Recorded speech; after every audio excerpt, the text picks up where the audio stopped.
Bonjour à tous. Bonjour. Bonjour à tous. J'espère que les derniers peuvent venir s'asseoir. J'espère que cette pause vous a bien requinqué et que vous êtes d'attaque pour cette deuxième partie de la matinée. Tout d'abord, je me présente. Je m'appelle Sarah et avec Margot, ça fait 1 an et demi que nous travaillons chez Google. Et comme vous pouvez le voir sur les photos, ça fait également 1 an et demi qu'on s'habille de la même façon. Donc on n'a pas beaucoup changé. C'était vraiment pas fait exprès. Au quotidien, moi, je travaille avec des agences et une quarantaine de clients pour développer leur stratégie digitale. Et je vais laisser Margot se présenter. Donc, comme Sarah vient de le dire, je m'appelle Margot. On a commencé à travailler ensemble. Et contrairement à Sarah, je ne travaille pas avec des agences, mais avec des annonceurs directs, donc comme la plupart d'entre vous aujourd'hui. Et la spécificité de mon équipe, c'est qu'en fait, on s'adresse à des entreprises qui sont en forte croissance. Donc il y a certains d'entre vous avec qui j'ai pu discuter par le passé. Si ce n'est pas encore le cas, j'espère pouvoir discuter avec vous dans le futur, peut-être suite à cette conférence.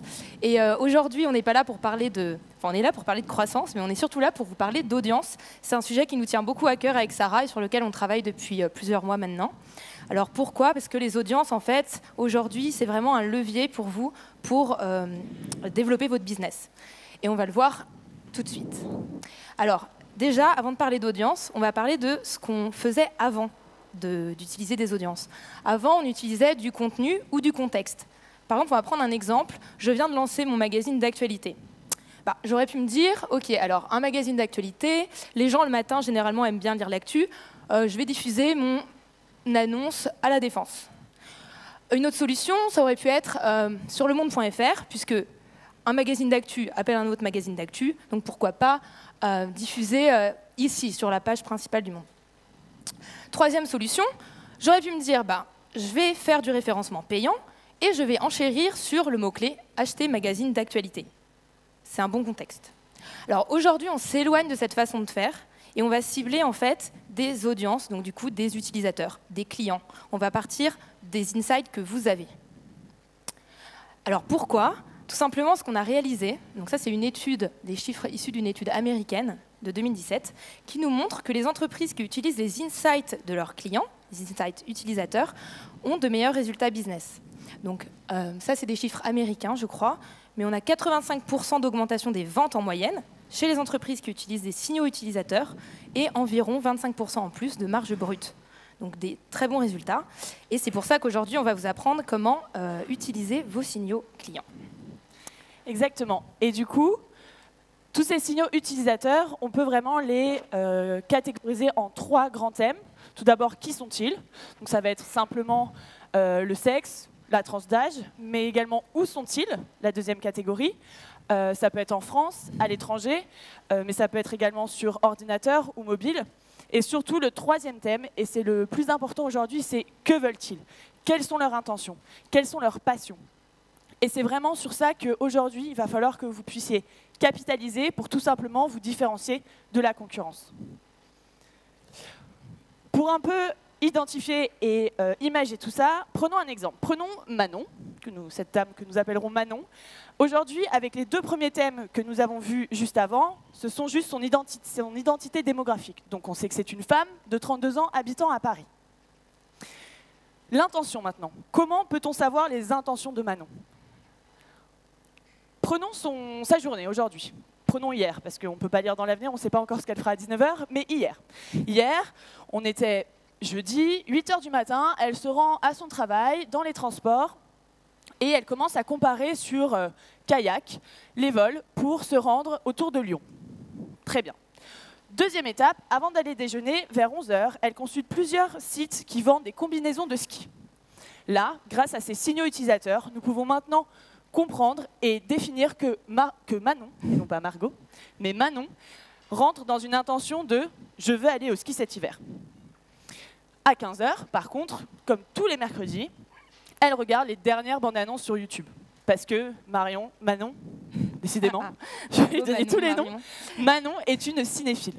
Et enfin, avant de dîner, elle regarde les derniers blogs tendances sur les dernières tendances culinaires.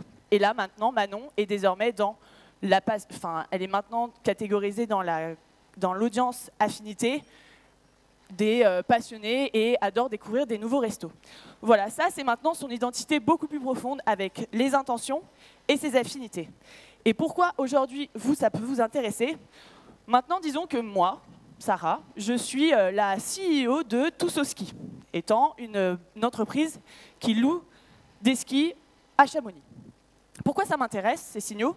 Parce que tout simplement, je vais les utiliser en amont de son voyage, tout simplement pour lui pousser mes annonces publicitaires sur le gros réseau display, avec des locations de skis, pour qu'avant même qu'elle veuille louer des skis, elle voit mon annonce, elle se souvienne de mon nom, et que lorsqu'elle cherche, c'est à moi qu'elle pense. Tout à fait. Alors, comment, chez Google, on est capable de savoir qui a quels signaux et de comprendre les signaux utilisateurs? Tout simplement avec une technologie qui a été expliquée par Cécile précédemment, avec le machine learning, l'apprentissage automatique. Technologie d'apprentissage automatique, il y a une traduction française. Et donc, en fait, cette technologie nous permet d'analyser plus de 70 millions de signaux en quelques millisecondes. Donc, un être humain n'est pas capable de faire ça. Ou alors vous êtes très intelligent, ça va très vite. Mais bref, du coup, cette technologie nous permet en fait de différencier également un intérêt d'une intention d'achat. Donc quelqu'un qui aime le ski et quelqu'un qui va aller au ski. Et ensuite, on va pouvoir catégoriser ces différentes intentions dans des groupes. Donc il va y avoir un groupe, par exemple, comme Sarah vient de le dire, de gens qui vont se rendre au ski cet hiver, un groupe de gens qui aiment le ski ou qui aiment regarder les Jeux Olympiques d'hiver, par exemple. C'est des catégories différentes. Et donc ces catégories, on va pouvoir les utiliser sur vos campagnes. Alors, on a nos signaux à nous, les signaux propres Google qu'on est capable de générer, mais vous-même, vous avez plein de signaux que vous êtes capable déjà aujourd'hui d'analyser et d'utiliser. Donc, le premier plan, ça va être votre site internet. Par exemple, vous pouvez créer un groupe en fonction du temps passé sur votre site. Par exemple, les gens qui ont passé plus de 3 minutes ou alors qui ont visité plus de 3 pages. Les gens qui sont revenus 1 fois, 2 fois, 3 fois, 4 fois sur votre site. Donc du coup, ça montre une intention assez forte, un intérêt assez fort en tout cas, sur votre business. Et le deuxième plan, donc si on ne parle plus du site, mais on parle de votre CRM, vous avez probablement tous des listes d'emails clients qui sont prêtes à être utilisées et que vous pouvez utiliser sur Google Ads également. On peut également les différencier. Après, il y a toute votre liste client. Vous pouvez avoir la liste des membres fidèles ou la liste des gens qui ont acheté plus de 2 produits chez vous. Il y a plein de listes possibles. Je ne vais pas toutes les énumérer. Alors, pourquoi faire des listes et pourquoi faire des groupes d'audience? Tout simplement parce qu'on va pouvoir diffuser des annonces qui vont être personnalisées en fonction de ces différents groupes.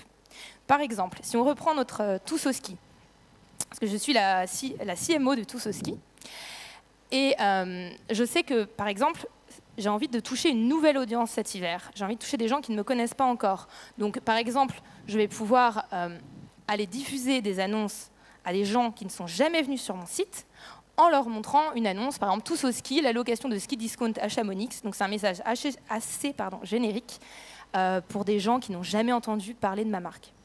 Deuxième scénario, je sais que Manon se rend au ski, puisqu'elle a montré, grâce aux signaux sur Google, lors de ses recherches, elle va au ski à Chamonix cet hiver. Du coup, je vais passer à un deuxième stade de message. Je vais lui montrer un prix pour attirer sa curiosité. Location de ski à Chamonix, 145 € la semaine, une affaire. Troisième scénario, je sais que Chloé est déjà venue chez moi l'année dernière et elle m'a déjà loué des skis. Elle a une forte potentialité qu'elle revienne encore cette année à Chamonix. Et donc, du coup, peut-être 2 mois avant la saison, je vais aller lui montrer un message avec un code avantage fidélité. Donc, code avantage Toussoski, moins 30% sur votre prochaine réservation. Donc voilà, donc, tout se suit en fonction des groupes et des audiences que vous allez définir. L'intérêt, c'est vraiment de personnaliser un maximum le message que vous allez envoyer. Et tout ça dans un but d'une conversion plus rapide et peut-être avec un panier plus grand.